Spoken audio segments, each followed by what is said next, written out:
आज हम लोग का ये जो दशा हो रही है, ये बहुनैष्ठिकता के कारण।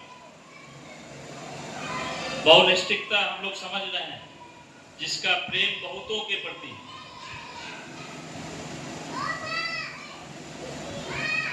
तो ये बहुनैष्ठिकता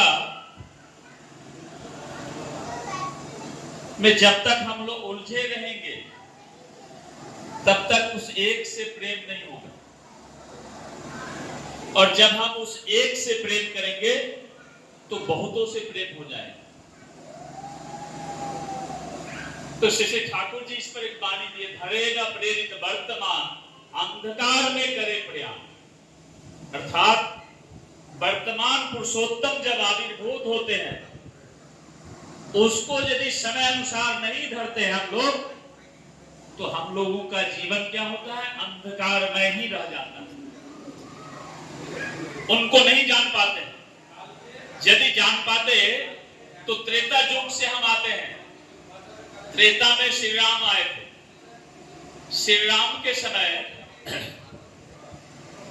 बहुत देवी देवताएं थे, और उसमें से सबसे श्रेष्ठ भक्त कौन था?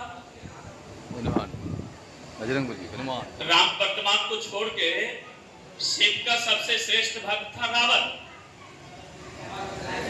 लेकिन दादा थोड़ा सा अल्लाह मत कीजिए, अल्लाह मत कीजिए, थोड़ा हल्ला मत कीजिए।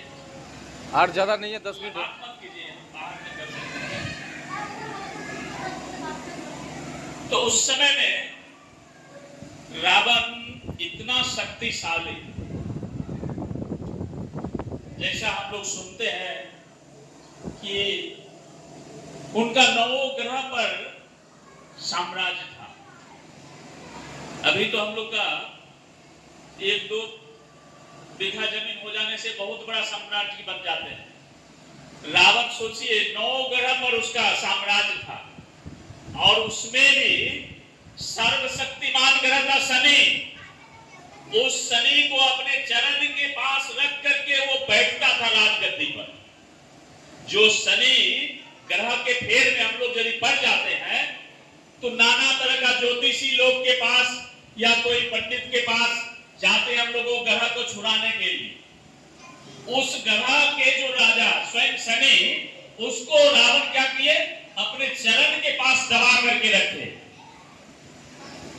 और भगवान शिव का 1 नंबर भक्त था, लेकिन साधारण रूप में आए थे प्रभु राम के रूप में, पुरुषोत्तम।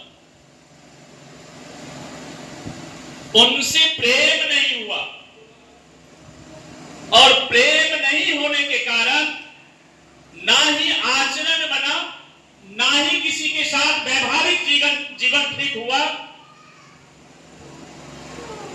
ना परिवार से जीवन ठीक हुआ। क्या हुआ? हम लोग सबको ही जानते हैं कि रहा न गोकुल रोवन हारा।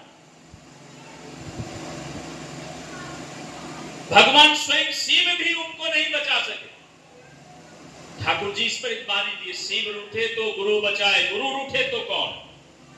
उस समय के वर्तमान पुरुषोत्तम श्री राम थे, युग पुरुषोत्तम, वे ही सदगुरु थे। और उनको जब रावण नहीं पकड़ा, सब कुछ खो दिया अपने ही जीवन में, कुछ नहीं बचा। फिर रामचंद्र जी क्या बोले? त्रेता युग के बाद जब जब होई धर्म की हानि,